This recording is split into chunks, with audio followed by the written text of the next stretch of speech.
예루살렘아, 예루살렘아, 선지자들을 죽이고 내게 파송된 자들을 돌로 치는 자여, 암탉이 그 새끼를 날개 아래에 모음같이 내가 네 자녀를 모으려 한 일이 몇 번이더냐. 그러나 너희가 원하지 아니하였도다. 보라, 너희 집이 황폐하여 버려진 바 되리라. 내가 너희에게 이르노니 이제부터 너희는 찬송하리로다. 주의 이름으로 오시는 이여 할 때까지 나를 보지 못하리라. 사랑하는 길 위의 교회 교회, 참 좋은 월요일 아침입니다. 오늘 우리의 삶 모든 자리 가운데 주님의 풍성한 사랑과 은혜가 가득 임하기를 축복합니다. 여러분, 누군가를 진심으로 사랑하면 잘못된 길로 가는 모습을 그냥 바라볼 수 없습니다. 관심이 없다면 아무 말도 하지 않을 수 있겠죠. 그러나 사랑하기 때문에 말하고 붙잡고 때로는 책망하기도 합니다. 그 사람이 잘못되기를 원하는 것이 아니라 온전한 자리로 돌아오기를 바라기 때문이죠. 오늘 묵상하는 본문이 기록된 마태복음 23장을 처음부터 쭉 읽다 보면 예수님의 매우 강한 책망을 마주하게 됩니다. 예수님은 서기관과 바리새인들을 향하여 반복하여 말씀하셨죠. 화 있을진저 외식하는 서기관들과 바리새인들이여. 예수님은 그들의 겉과 속이 다른 신앙과 사람들에게 무거운 짐을 지우면서 자신들은 정작 행하지 않는 모습을 책망하셨습니다. 정의와 긍휼과 믿음이라는 더 중요한 것을 버리고 종교적인 형식에만 매달리는 모습을 책망하셨죠. 그래서 마태복음 23장 초반만 읽으면 예수님께서 크게 분노하고 계신 것처럼 보입니다. 그런데 장의 마지막에 이르면 예수님의 목소리가 달라집니다. 예루살렘아, 예루살렘아. 이것은 단순히 어떤 도시의 이름을 부르는 것이 아니죠. 자신에게 돌아오지 않는 백성을 바라보시는 예수님의 깊은 탄식입니다. 그리고 예수님은 이어 말씀하십니다. 암탉이 그 새끼를 날개 아래에 모음같이 내가 내 자녀를 모으려 한 일이 몇 번이더냐. 참 따뜻한 표현이죠. 위험이 찾아오면 어미닭은 새끼들을 자신의 날개 아래로 불러 모읍니다. 그리고 새끼들을 보호하기 위해 자신의 몸으로 덮죠. 예수님께서는 바로 그런 모습으로 이스라엘을 향한 자신의 마음을 설명하십니다. 내가 너희를 모으려고 했다. 정죄하여 쫓아내려고 하신 것이 아닙니다. 품으려고 하셨습니다. 보호하려고 하셨습니다. 살리려고 하셨습니다. 그리고 예수님은 이것을 한두 번 하신 것이 아니었죠. 몇 번이더냐. 예수님께서는 한 번만 그들을 부르신 것이 아닙니다. 말씀하시고 가르치시며 돌이키도록 끊임없이 부르셨습니다. 더 넓게 보면 하나님께서는 오래전부터 선지자들을 보내시고 말씀을 주시며 자기 백성이 돌아오기를 기다리셨습니다. 그리고 마침내 하나님의 아들이 친히 그들 가운데 오셨죠. 하나님께서는 쉽게 자기 백성을 포기하지 않으셨던 것입니다. 돌아오기를 기다리셨고 다시 부르셨으며 또 손을 내미셨습니다. 그런데 오늘 본문에는 가슴 아픈 한 문장이 기록되어 있습니다. 그러나 너희가 원하지 아니하였도다.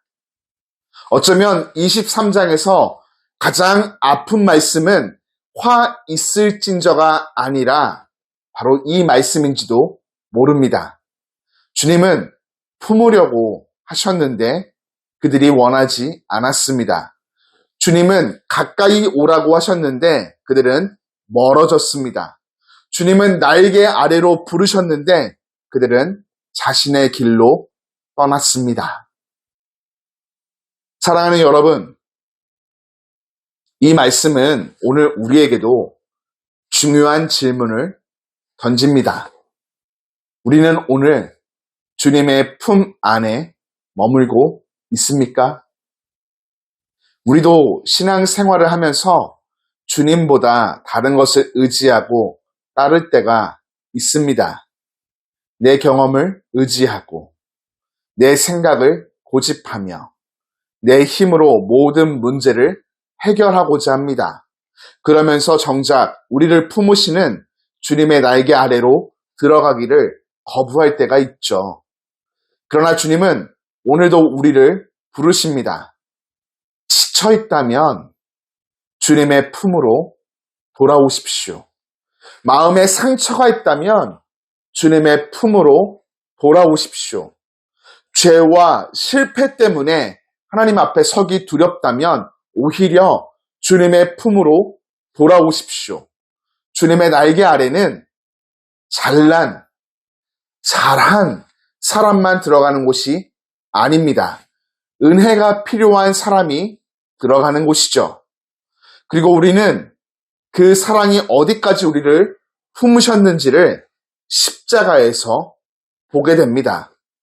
예루살렘을 바라보며 탄식하셨던 예수님은 얼마 지나지 않아 자신을 거절한 바로 그들을 위해 십자가의 길을 걸어가십니다. 자신을 거절한 사람들을 버리며 떠나지 않으셨습니다. 오히려 그들을 살리기 위해 자신의 생명을 내어주셨습니다. 새끼를 날개 아래 품는 어미닭의 모습처럼 예수님께서는 십자가에서 자신의 생명을 내어주심으로 죄인들에게 구원의 길을 열어주셨습니다. 이것이 복음이죠. 여러분, 우리가 하나님께 돌아갈 수 있는 이유는 우리가 잘했기 때문이 아닙니다. 우리를 품으시는 주님의 사랑이 먼저 있었기 때문입니다. 그 사랑을 신뢰하십시오. 오늘도 우리는 많은 일을 감당해야 하고 여러 문제를 마주하게 될 것입니다. 그럴수록 모든 것을 혼자 견디고 해결하려 하지 마십시오. 주님의 품으로 더 가까이 나아가십시오. 지쳐있다면 주님께 기대고 마음에 염려가 있다면 주님께 맡기며 길을 잃었다면 다시 주님의 음성을 따라 나아가십시오. 말씀 안에 머물고 기도로 주님을 의지하십시오. 나의 상처와 실패와 무거운 짐까지도 주님의 손에 내어 놓으십시오. 주님은 우리가 완벽해서가 아니라 은혜가 필요하기 때문에 그 날개 아래로 부르십니다. 그 사랑을 거절하지 말고 주님의 품 안에 머무십시오. 오늘 하루 무엇을 만나든 혼자 버티지 않고 우리를 품으시는 주님을 의지하며 그분이 주시는 평안과 은혜와 돌보심으로 살아가는 복된 하루 되길 주님 이름으로 축복합니다. 주님, 우리를 사랑하사 새날 허락하시고 말씀으로 깨워주시니 감사합니다. 말씀 속에서 우리를 품으시기 위해 몇 번이고 부르셨던 주님의 그 마음을 바라봅니다. 우리들 주님께서 가까이 오라 하실 때 외면하지 않게 하시고 내 생각과 고집을 붙들기보다 기꺼이 주님의 날개 아래로 들어가게 하여 주옵소서.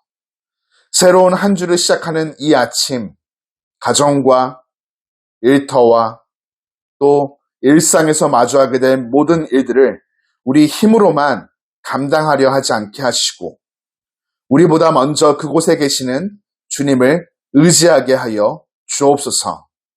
해야 할 일과 해결해야 할 문제들 때문에 마음이 무거워질 때마다 주님의 품을 기억하게 하시며 바쁜 일상 속에서도 주님 음성을 놓치지 않게 하여 주옵소서.